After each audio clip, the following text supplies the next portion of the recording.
today, Kilroy goes off his bookshelf.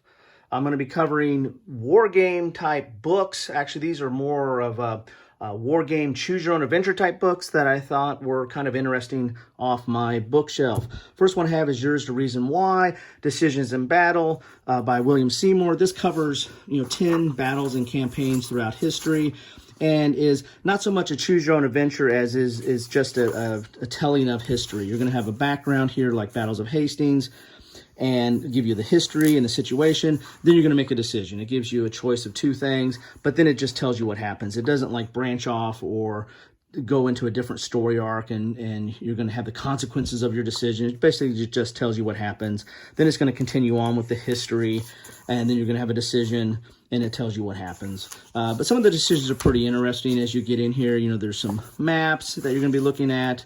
But there's also like formations, like how you're going to do the attack. There's 3 different options here, and you're going to make a decision on which option you think you should do. But then it'll tell you what really happened in the real battle. So it's more of a reciting of history, but it's done in a very interesting way. And you're kind of, by making decisions, you're kind of matching your understanding of the situation and how would have you done things, and you're going to learn from that as you go forward.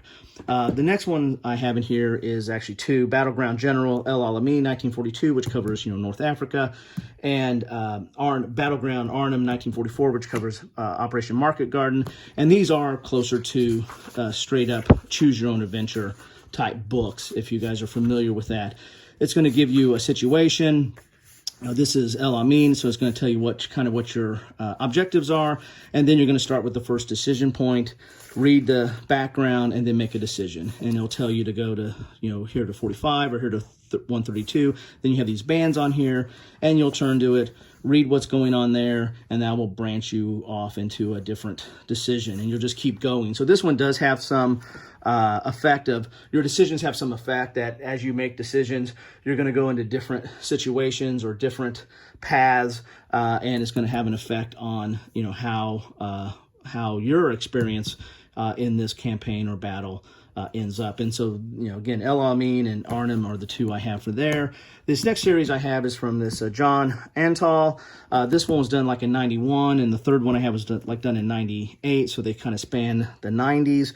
At the time, this was in 91. John Antol is an Army officer in the United States Army. He is a 1977 graduate of the United States Military Academy and has served in tank units for the past 12 years. So this first one really goes into a tank platoon. The next one is infantry or a rifle platoon, and the next one is kind of a combined, it's at a company level and combined a tank and infantry.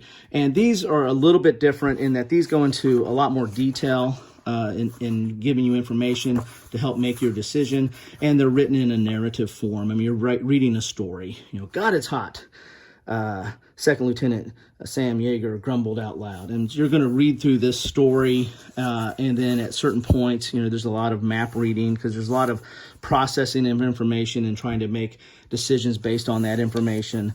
And then you're going to make a decision. It'll tell you go to section 2 or go to section 3. Then you go to that section, read, the story, and then you'll go to the next section.